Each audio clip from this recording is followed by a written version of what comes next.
मित्रांनो नमस्कार।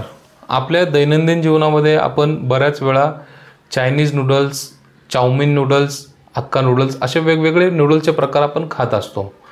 तर ते नूडल्स नक्की कशा प्रकारे बनवतात हे कधी तुम्ही पाहिलं आहे का? काय दर्जाची त्याची क्वालिटी असते ती कधी पाहिली आहे का? असाच एक व्हिडिओ आज आपल्या हाती लागला आहे।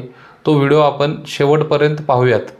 किती निकृष्ट दर्जाचं ते बनवतात हे आपण आज या व्हिडिओच्या माध्यमातून पाहणार आहोत। तर मित्रांनो व्हिडिओ शेवटपर्यंत पहा।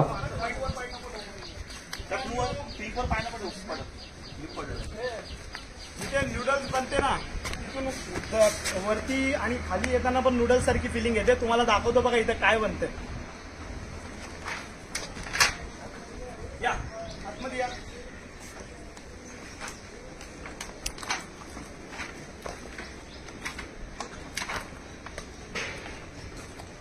इथे बनत आहे अखंड नवी मुंबईमध्ये सप्लाय होणारी सगळ्या लहानांपासून ते वयोवृद्ध लोकांची फेवरेट असणारी चाउमिन नूडल्स।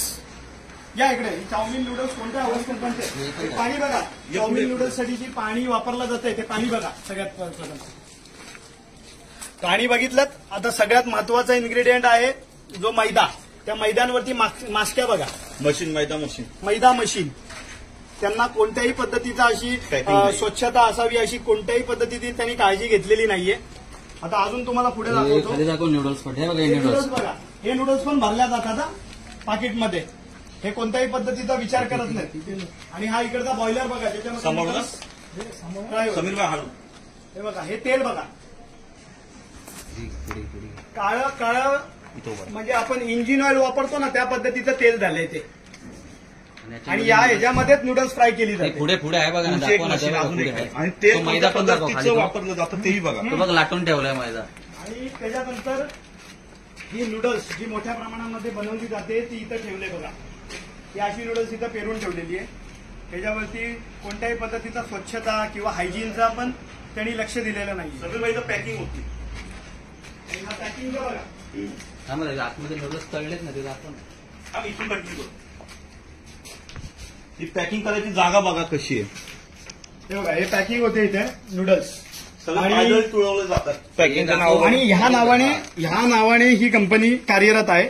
आणि हीच कंपनी फक्त कामोट्यात नव्हे तर कामोट्याच्या आजूबाजूला जे पनवेल महानगरपालिकेच्या हद्दीत जसं नवी मुंबईमध्ये किंवा खारघर वाशीपर्यंत ह्यांचा माल जातो। आणि ह्या पद्धतीचा माल आपण खातोय, मग ह्याच्याने आपल्या जीवाला किती धोका निर्माण होईल आपण विचार केला पाहिजे।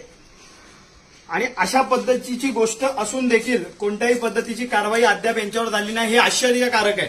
आणि ही कंपनी आजची नाहीये, फार वर्ष झाली या कंपनीला। आम्हाला ह्याची आज तक्रार आल्यानंतर लगेच आम्ही इथं धाव घेतलेला आहे। आणि प्रत्यक्षात आल्यानंतर हा चित्र म्हणजे भयान चित्र आहे। खाण्यामुळे जबाबदार कोणाला धरायचं? जबाबदार धरायचं ते पण बोला। प्रशासनाला जबाबदार धरायचं, पनवेल महानगरपालिकेला जबाबदार धरायचं का अजून कोणाला जबाबदार धरायचं की स्थानिक काही लोकांना जबाबदार धरायचं? तर हे बघा, हा तेलाचा डब्बा आहे। हा तेल ह्याच्यामध्ये भरलेला आहे। वेगवेगळ्या कंपनीच्या तेलाचे डब्बे आहेत इथे। एक मिनिट, म्हणजे कंपनी बघू शकता इंडिपेंडन्स ऑइल, त्याच्या खाली केपी ऑइल्स, इथं तुम्ही बघू शकता स्टार रिफाईन, म्हणजे वेगवेगळ्या पद्धतीचं कंपनीचं तेल युज केलं जातं आणि ते आपण खातो। आपण आजच्या घडीला हे बघा, हा मैदा ठेवलेला आहे आणि ह्याच्यावरती पहिला माशी याचा आस्वाद घेते मग माणूस घेतोय। मग त्याच्याने आपल्या तब्येतीला किती चांगली गोष्ट घडेल।